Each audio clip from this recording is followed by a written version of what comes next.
Donc voilà, on est ici pour faire un petit retour sur le message hier dans les Actes où Paul à Éphèse, il fait des miracles extraordinaires et même des démons sont chassés lorsque des linges qui ont touché le corps de Jésus sont appliqués sur des malades ou des démoniaques. Et voilà, il y a 7 fils d'un grand prêtre du nom de Sceva qui essaie de chasser des démons par le nom de Jésus que Paul prêche.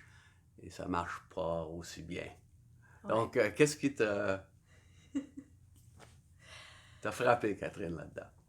Ben là, moi, j'ai juste quelques questions OK? à te poser. Je sais qu'une des questions que même d'autres personnes m'ont déjà demandé, puis c'est quelque chose que je me suis déjà posé comme question aussi, c'est tout l'aspect que si tu chasses un démon d'une personne qui connaît pas Jésus ou qui est pas prête à donner sa vie à Jésus, tout le risque que cet esprit-là aille chercher d'autres esprits plus méchants que lui, puis qui reviennent, puis finalement la situation de la personne soit encore pire. Donc, qu'est-ce que tu ferais dans ce cas-là, tu sais? La première chose, je pense, c'est l'idée que on va faire la délivrance ou chasser un démon lorsque c'est le souhait de la personne. La personne veut être libérée. Ouais. Qu'est-ce que la personne fait après avec sa liberté? Ça ne me regarde pas dans le sens que je ne peux pas choisir pour elle. Ouais. Mais si la personne désire connaître la liberté, oui, on va chasser et on espère que cette liberté que la personne vit va l'amener à désirer connaître la vie en Jésus. OK, ouais. Mais pas de garantie, c'est sûr. Ouais, c'est ça. Puis qu'est-ce que tu ferais avec quelqu'un, par exemple, qui est pas nécessairement chrétien, puis que tu vois qu'elle est tourmentée. Tu sais, elle va peut-être parler qu'elle fait des cauchemars ou qu'elle va te dire le genre d'expérience qu'elle vit, puis là, tu sais clairement que c'est un mauvais esprit, mais que c'est quelqu'un qui croit pas nécessairement à ça, les mauvais esprits. Tu sais, je me dis, on peut pas se mettre à chasser des démons de quelqu'un qui... Tu sais, c'est délicat quand même de Oui. dire à la personne t'as des mauvais esprits ou Oui. t'es oppressé, puis tout ça. Oui. Surtout quelqu'un qui croit pas à ça, là. Oui, oui, c'est ça. Ouais. Je dirais à une personne comme ça, je poserais la question de cette façon-ci. As-tu déjà considéré qu'il y aurait un lien spirituel à ce que tu vis? OK. Qu'il y a un côté spirituel, qu'il y a des forces spirituelles qui sont reliées à tout ce que tu vis. Et bien sûr, la personne, si c'est une personne que tu décris, va dire « Ah, je crois pas à ça », et dire « Mais moi, je crois à ça. Et je crois qu'il y a un monde spirituel. Je crois que Dieu est esprit. Il a créé des anges. Il y a des anges. Puis juste faire un peu d'éducation pour au moins que la personne commence à comprendre quelle est la vérité là-dedans. Ça va peut-être être l'étincelle pour que la personne dise « Ouais, dans le fond, c'est peut-être ça. » Donc, juste une petite question comme ça. As-tu déjà considéré que c'est peut-être relié à des forces spirituelles? Ouais, Et c'est voir vrai. quel serait le... Ouais. Non, c'est vrai aussi que même si sur le coup elle croit pas, peut-être ça va la faire réfléchir. Ah, peut-être que... Ouais. OK.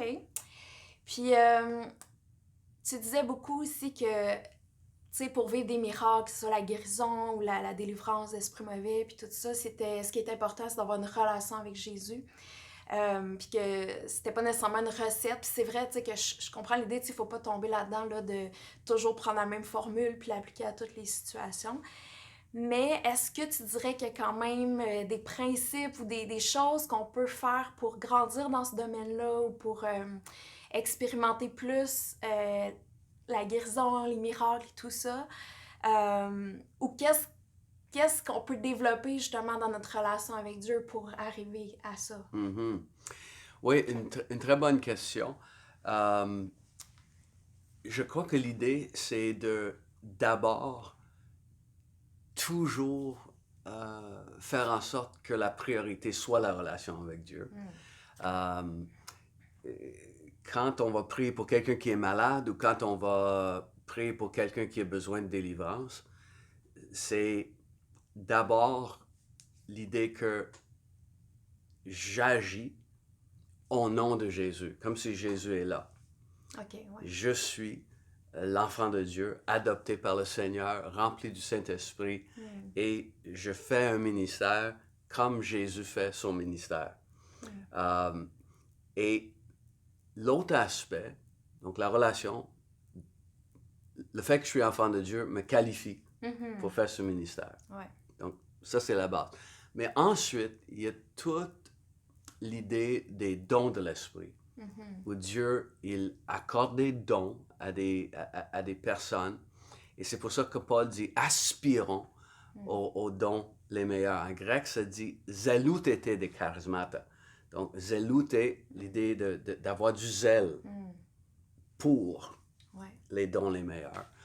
Et donc, de soupirer après ça, de vouloir voir ça. Et des fois, c'est juste le fait qu'on est en contact avec quelqu'un qui a un ministère comme ça, qu'il y a quelque chose qui vient à nous. Est-ce qu'il y a un transfert d'onction ou est-ce que c'est juste qu'on a vu que ça marche? Donc, wow, La première fois que j'ai connu le surnaturel dans une réunion pentecôtiste, j'avais peut-être 3 semaines dans le Seigneur. OK. Je suis dans une retraite de jeunesse et le prédicateur, il a une parole de connaissance pour... et c'était une jeune fille qui était dans le groupe et il avait dit des choses. Et elle a été libérée et touchée par ça. Puis j'ai été tellement surpris de voir, wow, c'est...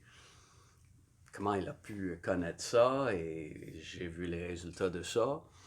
Et quand j'ai commencé dans le ministère, j'ai été avec une dame vraiment d'un certain âge. Quand je regarde ça, elle avait probablement l'âge que moi j'ai maintenant, mais moi j'étais dans la vingtaine.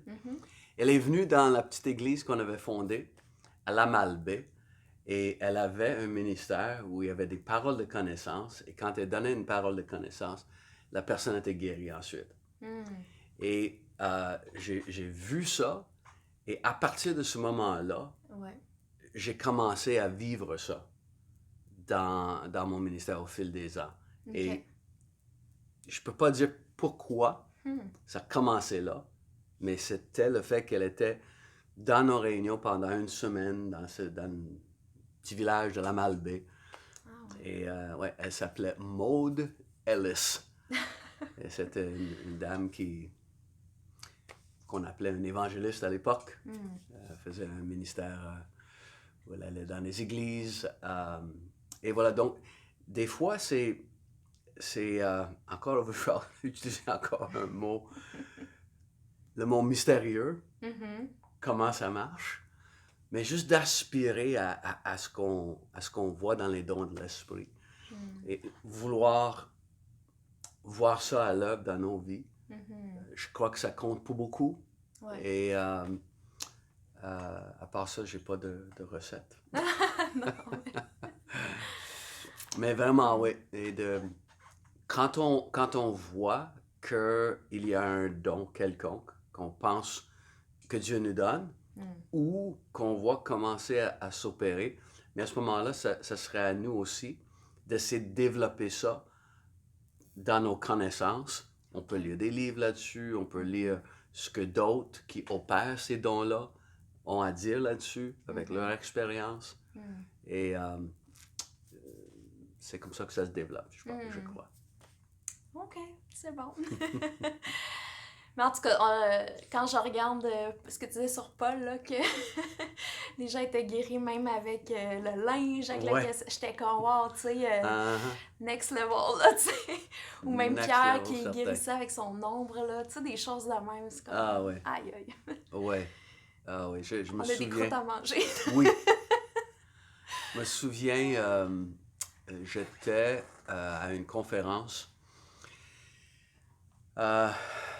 et un des orateurs que je connais et que j'ai déjà été avec cette personne, côtoyé cette personne. Et j'ai passé à côté OK. de lui alors que je m'avançais en avant. Et le côté de mon corps qui avait passé à côté de lui est devenu comme gelé. Ah ouais. Comme tu ressens quand, mettons, ton bras t'engourdit ou quelque chose comme ça. Ouais. Mais faisait pas mal, mais c'était comme vraiment tu pouvais me couper en deux, le côté qui a passé à côté de lui, là. OK. Puis c'était comme je buzzais, là. C'était comme Ah ouais. d'un côté, là. C'était OK. nettement. Aïe, Et aïe. donc, il y avait une onction qu'il portait à ce moment-là qui m'a surpris. Et oui, il y a des gens qui vivent ça, c'est extraordinaire. C'est comme. Ouais. Wow. Ouais. Donc, aspirons Ouais. à tout ce qui est de Dieu, qui va nous surprendre et surtout surprendre les autres pour Oui, qu'ils c'est ça. connaissent le Seigneur. C'est ça. Ouais. C'est bon. C'est bon. Donc, la semaine prochaine, on va être à Éphèse encore. Et un émeute, les gens ne seront pas contents du ministère de Paul et les autres. Donc, à la semaine prochaine.